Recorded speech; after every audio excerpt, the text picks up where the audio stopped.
Hello everyone, a very good morning to all of you. Welcome to my channel. Today is 13th June 2025 and on this day I am going to discuss the important editorials and the daily news published in the newspapers. আজকের এই complete analysis থেকে hopefully তোমরা নতুন আরও কিছু জানতে পারবে এবং আই উইল সাজেস্ট কি তোমাদেরকে যে রেগুলার অ্যাটলিস্ট কনসিস্টেন্টলি আধ ঘন্টার একটা মানে এটা একটা সেশনস থাকে, তোমরা কিন্তু এটা একটা হ্যাবিট হিসাবে ইনকালকেট করতে পারো in your daily preparation journey to watch the video series. অনেক সময় আমি বুঝতে পারি যে ইউ মানে can't manage your time বা sometime someday তোমরা স্কিপ করে দাও, but try to B consistent with the video series যাতে করে কিন্তু তোমাদের অ্যাটলিস্ট ইংলিশের যে reading habit, comprehension capability and also তোমাদের যে রাইটিং ক্যাপাবিলিটি তোমরা কিন্তু নিজেরাই বুঝতে পারবে যে সেটা ডে বাই ডে ইমপ্রুভ হচ্ছে।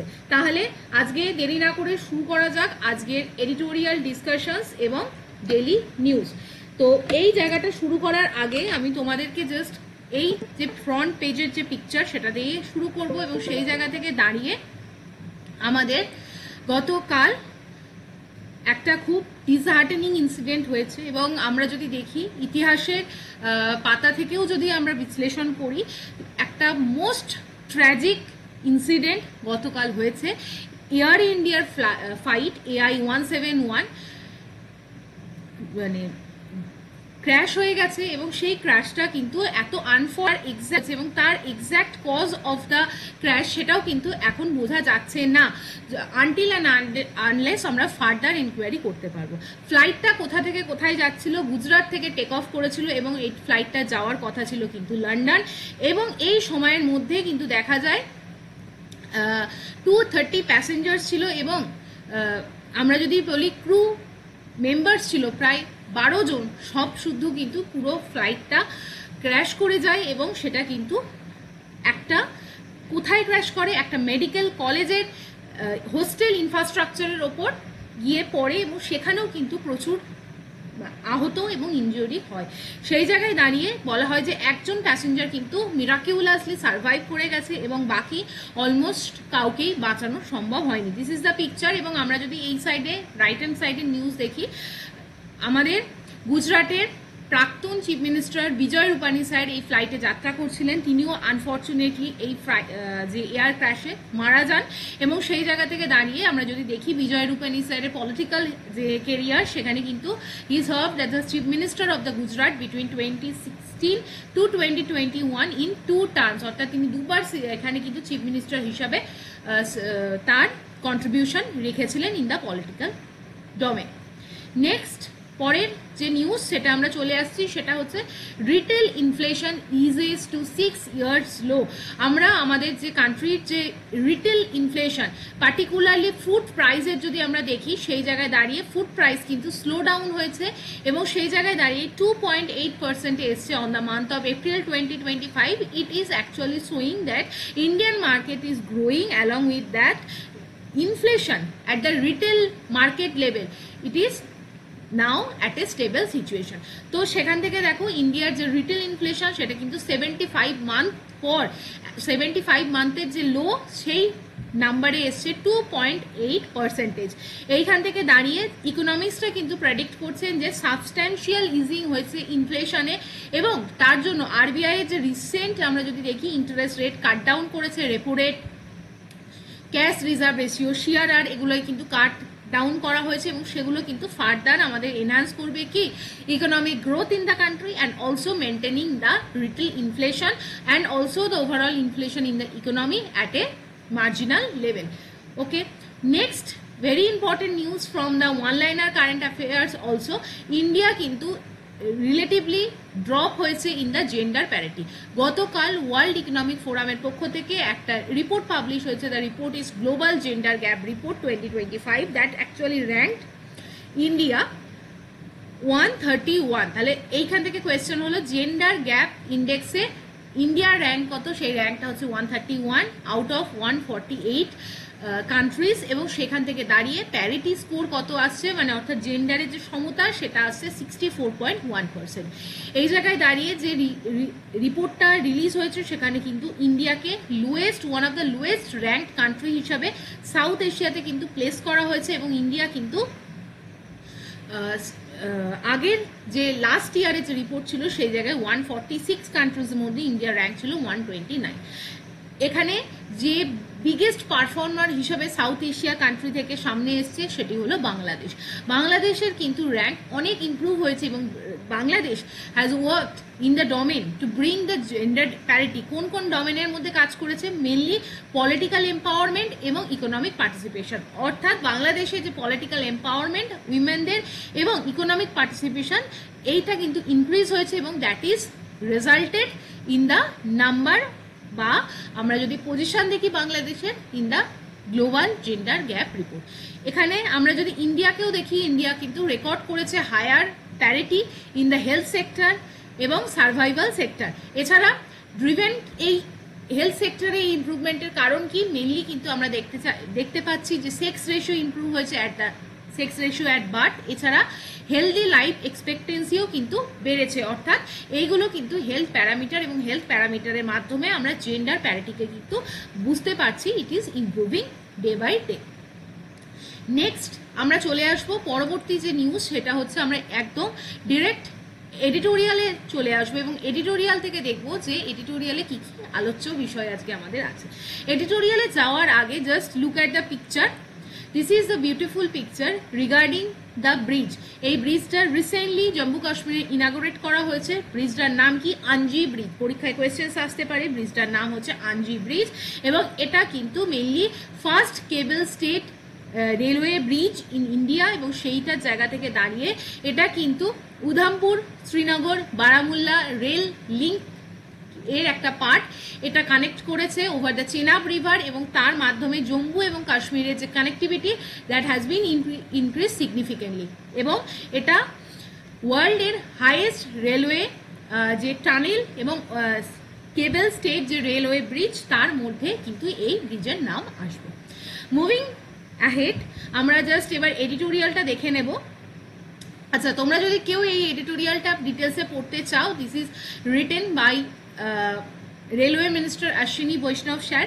তোমরা যদি এখানে কোয়েশ্চেন অ্যান্সার ফরম্যাটে ওনার থেকে বিভিন্ন ইম্পর্টেন্ট অ্যাসপেক্ট জানতে চাওয়া হয়েছিল regarding the travel, trade, tourism, এবং এই ধরনের জায়গাগুলো কিভাবে বুস্ট হবে জম্মু কাশ্মীরে, সেই বিষয়ে এটা তার পার্সোনাল ইন্টারভিউ। সেই ইন্টারভিউ যদি তোমাদের কারোর পড়ার ইচ্ছা থাকে, এবং তোমাদের যদি রিডিং কম্প্রিহেনশন ইমপ্রুভ করার কোনো প্রয়োজনীয়তা থাকে, it is written in a very lucid language, you can read it. Now next আমরা আর্টিকেলের দিকে চলে যাব, সেটা হচ্ছে আমাদের এডিটোরিয়াল সেকশনস। এডিটোরিয়াল সেকশনসে আমাদের যে আর্টিকেলসগুলো আছে, আজকে আমরা দুটো আর্টিকেল পড়ব। একটা হচ্ছে এ গুড ফিক্স, যেটা regarding the IRCTC's recent measure with respect to the Tatkal booking system, সেই বিষয়ে আলোচনা আছে, সেটা আমরা পড়বো। এবং নেক্সট হচ্ছে urbanisation and the challenges of the ideal transit solution. আমরা যত ইন্ডিয়াকে আমরা মুভ করছি আরবানাইজেশনের দিকে, তত আরবান যে পকেটসগুলো আছে, সিটিগুলো আছে, সেগুলো কিন্তু ওভার পপুলেটেড হয়ে যাচ্ছে। And the major problem is the transportation facility. সেই ট্রান্সপোর্টেশন ফ্যাসিলিটিকে আমরা কি, হোয়াট আর দ্য প্রবলেমস, এবং সেখান থেকে আমরা কি কি সলিউশনের দিকে এগিয়ে যেতে পারি, সেই নিয়ে আজকের এই এডিটোরিয়ালের অ্যানালিসিসটা আছে। প্রথমত, urbanisation and the challenge of ideal transit solution. দেখো, আমরা 2047 এর দিকে যখন এগোবো, hour dream is to make India বিকশিত ভারত বা বিকশিত Bharat 2047, this is our target. সেই টার্গেট নিয়ে urbanized India is sure to be a principal one, as it is expected that urban India will be the engine of the growth in this transformation. অর্থাৎ এই ট্রান্সফরমেশনটা করার যে main চালিকা শক্তি, সেটাই কে হবে? আমাদের urban India. 60% of the Indian population কিন্তু আস্তে আস্তে মুভ করছে from the low productive rural India to the high productive urban India by 2060. এরপর clearly mobility of the people's people's are becoming mobile, তারা র্যাপিডলি ট্রান্সপোর্ট করছে from one place to another. এটা এই large স্কেলে যে mobility হয় সিটিতে এবং from their residential quarter to the work area, এই পুরো যে জায়গাটা, এখানে কিন্তু আমাদের আরবান প্ল্যানার্সদের কাছে এটা একটা চ্যালেঞ্জেস, যাতে কিন্তু এই জিনিসটাকে how they can cope with such huge number of the people মেকার্সদের কিন্তু প্ল্যান করতে হবে কি স্মার্ট সিটি ডেভেলপমেন্ট করার।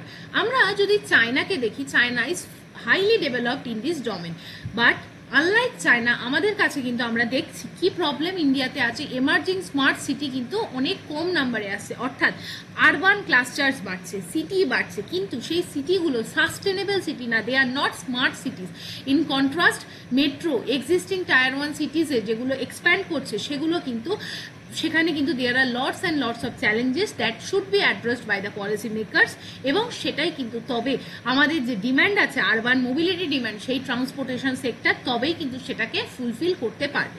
What are the rising challenges? The government is increasingly focused on অগমেন্টিং the public transport system to meet the urban mobility challenge. Okay, তো কি বলা হচ্ছে, গভর্নমেন্ট কিন্তু বিভিন্নভাবে পাবলিক ট্রান্সপোর্ট সিস্টেমকে মডিফাই করার চেষ্টা কি আর করতে চাইছি, আরবান করতে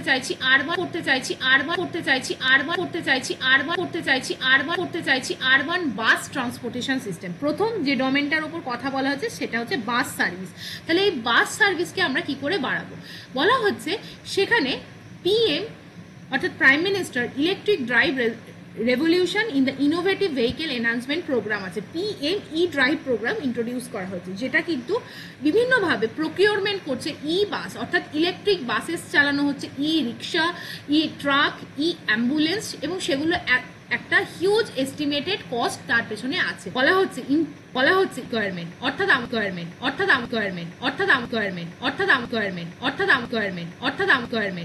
আমাদের যে রিকোয়ারমেন্ট আছে সেটা কিন্তু not sufficient to be fulfilled by the e-bus services. Okay, next, বাসের পর কি আসছে? গভর্নমেন্ট কিন্তু ইনিশিয়েট করেছিল যে মেট্রো কানেক্টিভিটি বাড়ানোর জন্য, এমফাসিস করানো হয়েছিল মেট্রো নেটওয়ার্কের কানেক্টিভিটি এনহ্যান্সমেন্টের জন্য। Next point is the metro service. Okay, metro service, সেখানে কিন্তু বলা হয়েছে higher allocation of funds in the multiple metro and tier 1 সিটিগুলোকে, যেগুলো কিন্তু হাই ডেন্সিটি পপুলেশনকে ক্যাটার করছে। This is in line with the trend seen in the recent budget. আমরা যদি রিসেন্ট বাজেটও দেখি তাহলে আমরা দেখবো মেট্রোর ওপর কিন্তু হিউজ অ্যালোকেশন করা হয়েছে, কিন্তু বলা হচ্ছে আমরা যদি এন্টায়ার পুরো সিস্টেমটাকে সার্ভে করি তাহলে we can see that only 37% urban residents have easy access to public transportation। অর্থাৎ বাস এবং মেট্রোর পরও আমরা দেখছি যে আমাদের আরবান রেসিডেন্টস যারা আছে তাদের মাত্র 37% কিন্তু সেফ ইজি অ্যাক্সেস পাচ্ছে পাবলিক ট্রান্সপোর্টেশনে। অন দি কন্ট্রারি, আমরা যদি ব্রাজিল, চায়না কান্ট্রিকে দেখি, সেখানে মোর দ্যান 50% আরবান পপুলেশন কিন্তু কনভেনিয়েন্ট আরবান ট্রাভেল সিস্টেমের কিন্তু ফেসিলিটি পেয়ে থাকেন। Therefore, আমরা কনক্লুড করতে পারি কি India is too far behind in developing an efficient public system. Still the country is lacking in efficient public transport system. এরপরে কি বলা হয়েছে, মেট্রো নেটওয়ার্কের কি কি প্রবলেম আছে দেখো। ফার্স্ট অফ অল, মেট্রো নেটওয়ার্কে স্ট্যাবলিশ করা বা এই মেট্রো নেটওয়ার্কে পরিপূর্ণভাবে অ্যাক্সেসেবল করা টু দ্য পাবলিক, এটা কিন্তু একটা লং টার্ম প্রসেস এবং কস্টলি ভেঞ্চার। অর্থাৎ তোমরা এমনি দেখবে মেট্রো সার্ভিসকে চালু করা কত বছরের একটা প্ল্যান থাকে মেট্রোকে চালু করার দিকে, এবং সেটা কিন্তু একটা হিউজ কস্ট ইনভেস্টমেন্ট করতে হয়, বাজেট ইনভেস্টমেন্ট করতে হয়। সেই জায়গায় দাঁড়িয়ে কিন্তু সেখানে একটা রিকভারি আনসার্টেনটি থাকে। ফর অ্যান এক্সাম্পল আমি তোমাদের বলছি, হাওড়া এসপ্ল্যানেড যে নতুন মেট্রো গ্রিন লাইন চালু হয়েছে, অনেকে তোমরা এটা জানো। এই যে গ্রিন লাইন, এই যে হিউজ ইনভেস্টমেন্ট করা হলো এই মেট্রোতে, যদি দেখা যায় ইন ফিউচার এই যে মেট্রো রুটটা মানুষ কিন্তু প্রপারলি অ্যাক্সেস করছে না, তাহলে কিন্তু যে পরিমাণে ইনভেস্টমেন্ট হয়েছে সেই পরিমাণে রিটার্ন কিন্তু পাওয়া যাবে না এবং লস মেকিং হয়ে যাবে। এবং সেই ঘটনা কিন্তু অনেক মেট্রো সার্ভিসের সাথে হয়েছে। এবং তার বিগেস্ট এক্সাম্পল আমরা যদি দেখি, তারাতলা যে মেট্রোগুলো চালু হয়েছিল সেটা কিন্তু প্রপারলি ফাংশনাল নয়, এবং সেখানে যে ইনফ্রাস্ট্রাকচারে যে ইনভেস্টমেন্ট হয়েছে আমাদের কলকাতায়, that is a huge loss. Next, ridership projected in the project document has still to be matched. অর্থাৎ এখানে দেখা যাচ্ছে যে প্রজেক্ট ডকুমেন্টেশনের সময় যে এস্টিমেটেড রিটার্ন আমরা ভেবে এই মেট্রো সার্ভিসকে চালু করানো হয়, পরবর্তীকালে দেখা যায় প্রচুর রাইডারশিপ মানে কি সেখানে হয়তো প্রপারলি কাস্টমার হচ্ছে না বা মানুষ সেটাকে প্রপারলি প্রফিটেবল করছে না, সেই জায়গায় কিন্তু রিকভারি কস্টও কিন্তু একটা হিউজ হয়ে যায়।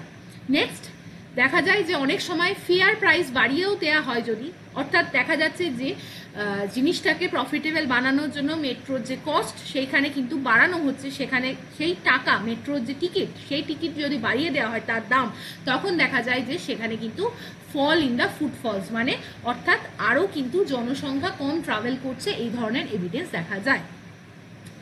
নেক্সট, কনজিউমাররা জেনারেলি কি চায়? কমফর্টিং, লেস টাইম কনজিউমিং এবং কস্ট এফিসিয়েন্ট একটা কিন্তু পাবলিক সার্ভিস চাই। সেই জায়গায় দাঁড়িয়ে কিন্তু দেখা যাচ্ছে পাবলিক ট্রান্সপোর্ট সিস্টেমকে হাইলি সাবসিডাইজড করার কথা মেট্রো যদি করে, সেই জায়গাতেও কিন্তু গভর্নমেন্টকে হিউজ ফাইন্যান্সিয়াল কিন্তু এখানে মানে সাবসিডি দিতে হবে। নেক্সট, অল্টারনেটিভ কি হতে পারে? অর্থাৎ এখানে বলা হয়েছে ইন্ডিয়া অলসো নিডস কি, আমি বললাম cost effective road based public transport system for better last mile connectivity. Private investment কিন্তু এই জায়গাটায় খুবই লিমিটেড রাখা হয়, কারণ বা প্রাইভেট কোম্পানি এই সমস্ত সেক্টরে কিন্তু ইনভেস্ট করতে চায় না because of the uncertainty in the Returns. কি রিটার্ন আসবে সেই জায়গায় একটা আনসার্টেনটি থেকে যায়, সেই জন্য কিন্তু এখানে আমরা প্রাইভেট ইনভেস্টমেন্ট দেখতে পাই না।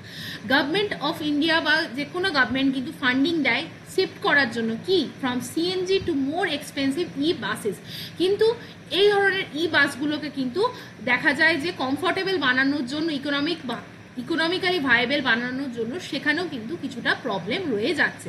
নেক্সট আমরা যদি দেখি সেটা হচ্ছে আদার যে সমস্ত এস্টিমেটস, সেখানে দেখা যায় যে রেভিনিউ জেনারেশন, ইকোনমিক ভায়াবিলিটি, সেগুলো কিন্তু সাম প্যারামিটার্স হয় urban road based public transport সিস্টেমগুলোকে ভায়াবল রাখার জন্য এবং লাইফ সাইকেলটাকে মেনটেন রাখার জন্য। এই জায়গায় দাঁড়িয়ে কিন্তু বলা হয় যে Indian roads fails to maintain the profitability due to high operational and replacement cost, resulting in a net loss of 82% over the 7 decades.